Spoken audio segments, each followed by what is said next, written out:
Hello, everyone, and Happy New Year. Welcome back to the Aftershock Epicenter live stream. I'm your host and the Senior Retailer Relations Manager here at Aftershock Comics, Ruth Ann Thompson. So, we have quite an exciting lineup for you today on this Epicenter, since not only do we have the first of the new year, but we have two new titles coming up for tomorrow's new comic book day on January 5th.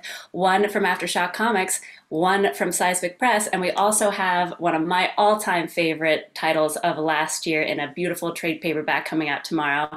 So let's discuss. We'll jump right in with the incredible new title, Bylines in Blood. So the new year is starting off hot with this, and this is a prophetic neo-noir thriller, and this is created by the Ringo Award-nominated writer and good friend Erica Schultz, who you might know her from M3, Forgotten Home, Strange Tales, and it's in a perfect combination with comic book writer and former newspaper crime reporter Van Jensen, who you might know him from Two Dead, Cryptocracy, Superman, Man of Tomorrow, and it's aided and abetted by the incredible Spanish art sensation Anake, who you might know her from DC Comic Bombshells, Legendary Red Sonja, and so much more. And the letterer Cardinal Ray just makes it this perfect title. So this is set in a world where after a pandemic destroys the economy and many jobs, independent newspapers no longer exist. And the story follows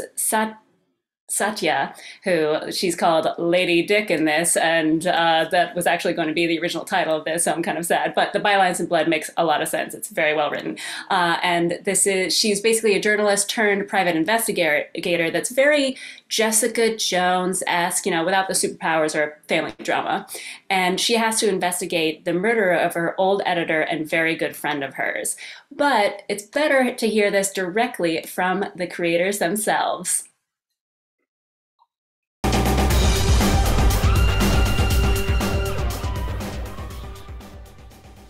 Hi, I'm Erica Per- Schultz, co-writer. Hey, I'm Van Jensen, co-writer. And I am Aneke, and I'm the artist.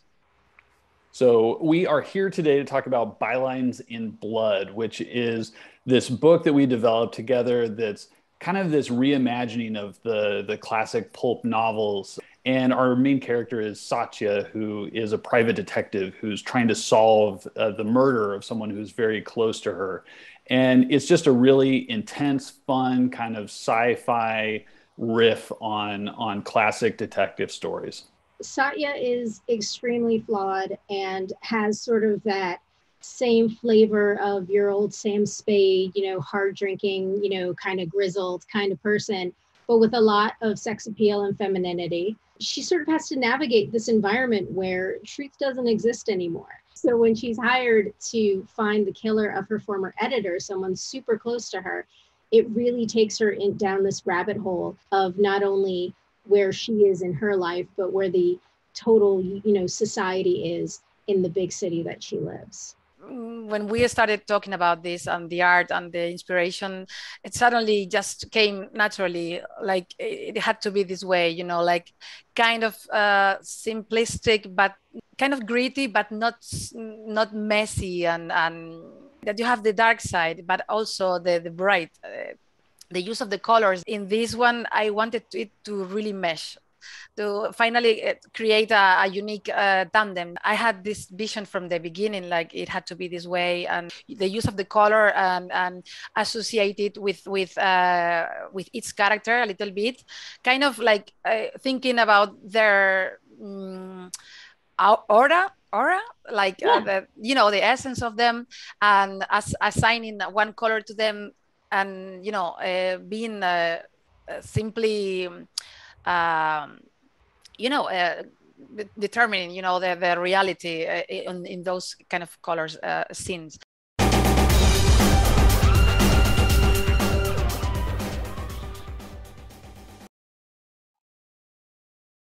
And that is Bylines in Blood that'll be out tomorrow for New Comic Book Day on January 5th. And just like all of you in the comments, I'm very excited. Lady Grayson, I've been very excited about this. And it is very snappy. I love it too. And Boise, I am very glad you're interested in this title. It is excellent. I do love me a awesome, kind of film noir detective story. And this is a great, neo, very fun story. I'm glad that everybody is on board. Now, we have another new title coming out for tomorrow, and this is from our Seismic Press line, which is our YA line. It is called Fear Book Club, and this is a gorgeous OGN. It's all about when a shy sixth grade shutterbug, Whit Garcia, starts middle school. He is forced to join a yearbook club with three other weirdos who've never been voted. Well, basically, he likes to say they never would be voted most likely to succeed. So this has a very like feeling of a little bit of the Breakfast Club, like if it was in middle school, and a little bit of Ghostbusters as well. But after the ghosts of missing students start haunting them, Whit, Hester, Hillary, and Press must solve the supernatural secret behind these spirits, or their yearbook club will be voted most likely to join them. Dun dun dun. And this is such an incredible story that really hits the fact that all these middle school kids are dealing with some pretty terrifying stuff to begin with. They're dealing with bullies, trying to fit in, feeling like nobody can see them and feeling invisible, and having to deal with so many different of the, fire or active shooter or earthquake kind of tests every single day. So highly suggest this. And this is our second book of the Aftershocks young adult imprint Seismic Press. And this is a story of fitting in, fighting ghosts, and forming friendships with other misfits, especially when you're a misfit yourself. And this comes from writer Richard Ashley Hamilton and artist Marco Matrone, who they both just capture kind of how difficult and scary it can be to be a middle schooler without ghosts involved beforehand. And Lady Grace and I agree, so cute, and the soft lines are just, it's wonderful. And I hope everybody enjoys it. I see that Jay Roy already pre-ordered Fear Book Club. Well done. Proud of you on that. And speaking of misfits, we have the beautiful trade paperback of one of my favorite titles to come out last year in 2021 called Silver City. And this is the complete series. This was from writer Olivia Quatera Briggs, who we became friends with Mary Shelley Monster Hunter, and illustrator Luca Merli, who does such a beautiful job depicting what she actually this whole storyline came from a dream she had when she was in college. And it's just beautifully written. And it follows a young misfit who lands in Silver City, which is the gritty purgatorial metropolis of the afterlife. And not only does she have to adapt to her new existence in this kind of in-between world, but she's also trying to uncover how and why she died. And there's all these mysteries around it. She runs into this young girl who also needs her help because she's not actually dead. She's only in a coma in the living world, so she needs to be reunited. And now all of a sudden, she has all of these superpowers. And what is her name, you ask? It's Rue. And even though I've known Olivia for a couple of years now, she keeps telling me the character is not based on me, even though when we met, I had dyed hair and shaved undercut. But that's okay. We'll just pretend it's not about me. I absolutely cannot suggest this title enough. So this beautiful 128-page volume that contains all 5 issues plus some awesome extras and some of the beautiful variant covers will be available for New Comic Book Day tomorrow as well. We have some awesome fast approaching titles that I have to get you guys to add to your pull list. So first up, we have Land of the Living Gods. So it's going to be in shops February 2nd. So the order deadline is next Monday on January 10th. So when you head to your local comic book shop tomorrow, make sure you add this to it, because Land of the Living Gods is this beautiful South African spiritual post-apocalyptic sci-fi fantasy that I cannot suggest high enough. I do believe it's going to be one of our biggest titles on the same level as We Live. So highly suggest to pick this up from writer and producer Isaac Mogajane from South Africa, as well as incredible Brazilian artist Santos, who just absolutely nails everything about this storyline. Cannot suggest it enough.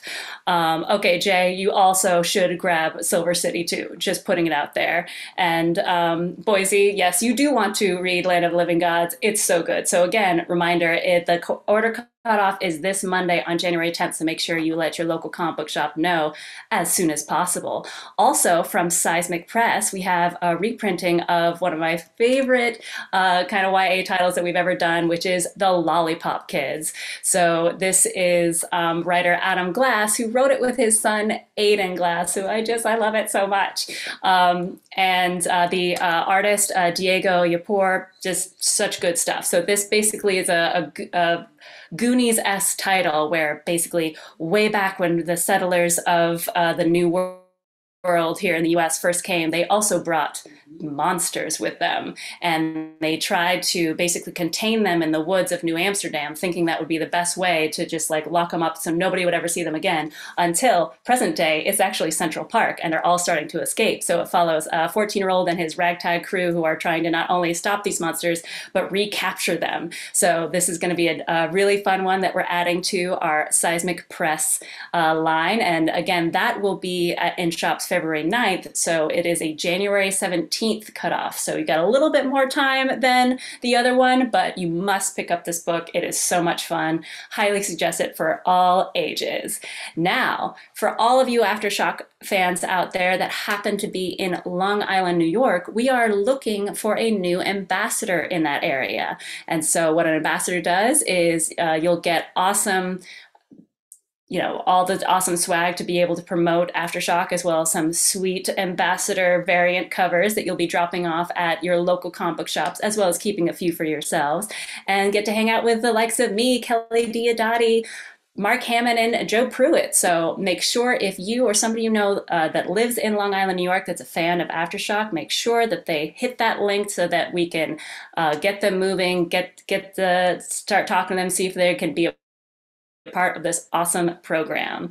And guys, just thank you so much as always for being a part of the Aftershock family. Make sure you stay safe out there, wash your hands, wear your mask, keep your distance, and only read dangerously. We'll see you next week for the next Epicenter. Bye now.